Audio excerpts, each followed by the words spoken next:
Muito bem-vindos, muito boa noite, minha gente querida.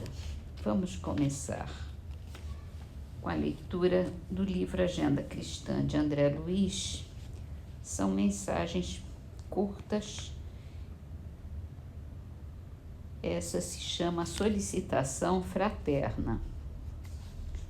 Ajude com a sua oração a todos os irmãos que somente cooperam na torre de marfim do personalismo, sem lhe descerem os degraus para colaborar com os outros, que se acreditam emissários especiais e credores dos benefícios de exceção, que devoram precioso tempo dos ouvintes falando exclusivamente de si, que desistem de continuar aprendendo na luta humana.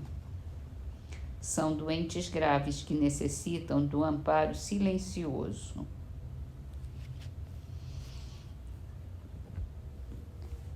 No Livro dos Espíritos, entramos num novo item do capítulo dos elementos gerais do universo, que é o espaço universal.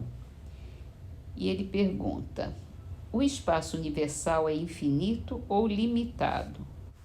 Infinito. Suponha que ele seja limitado. O que haveria além de seus limites? Isso lhe confunde a razão, bem o sei. No entanto, a razão lhe diz que não pode ser de outro modo. O mesmo se dá com o infinito em todas as coisas. Não é na pequenina esfera em que se acha que poderá compreendê-lo.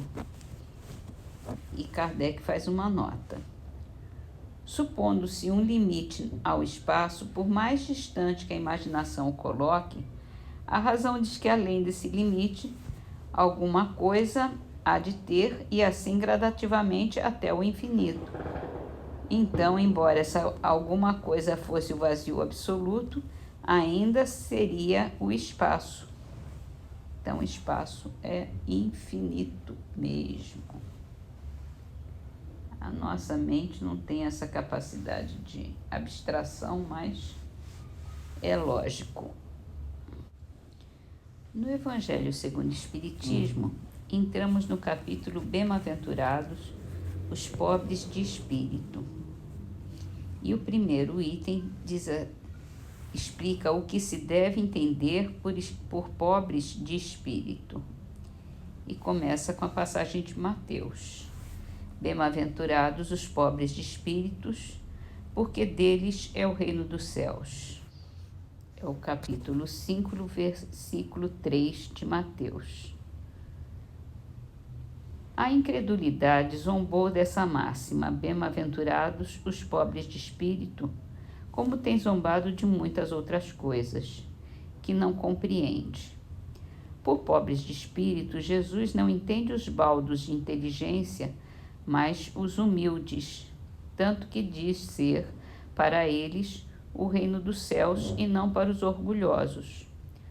Os homens de saber e de espírito, no entender do mundo, formam geralmente tão alto conceito de si mesmos e da sua superioridade que consideram as coisas divinas como indignas de merecer sua atenção, concentrando sobre si mesmos os seus olhares, eles não podem elevá-los até Deus.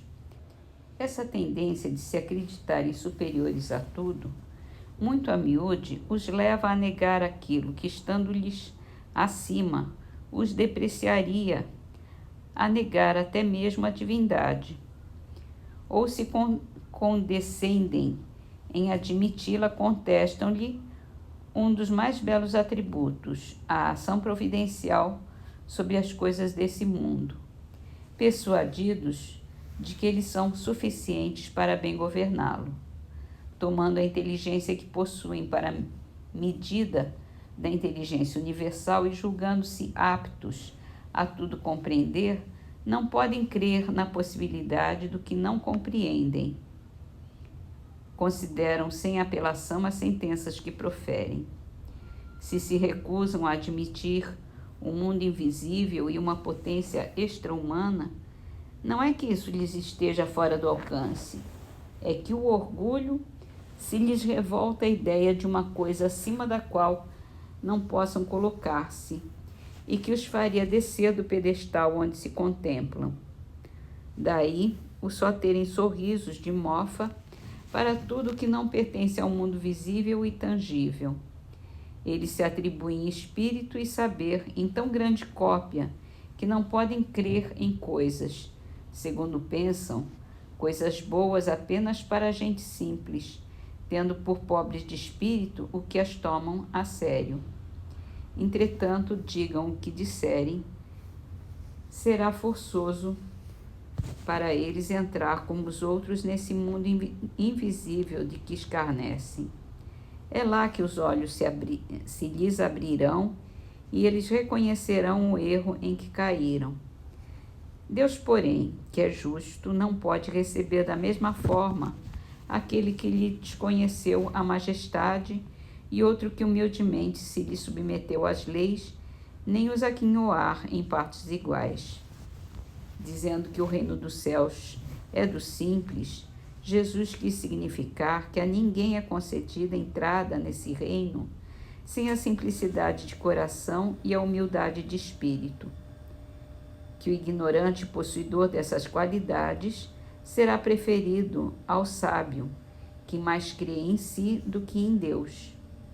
Em todas as circunstâncias, Jesus põe a humildade na categoria das virtudes que aproximam de Deus e o orgulho entre os vícios que dele afastam a criatura.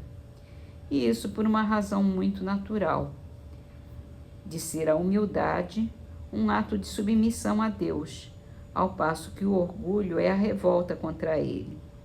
Mais vale, pois, que o homem, para a felicidade do seu futuro, seja pobre em espírito, conforme o entende o mundo, e rico em qualidades morais.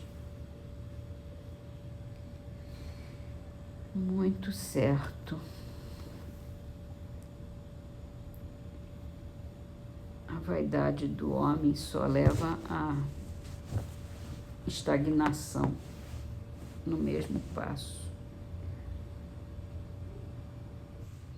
Vamos então terminar nossas leituras com a poesia do livro Poetas Redivivos, psicografado por Chico Xavier, de Carlos Bittencourt.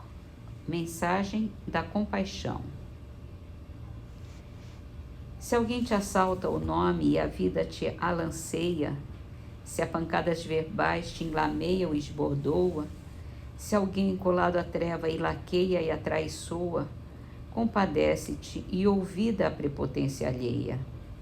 Se a galhofa te zurze e o ódio te guerreia, inflamando te acenda em intenção clara e boa, não te prendas ao mal. Ama, serve, abençoa.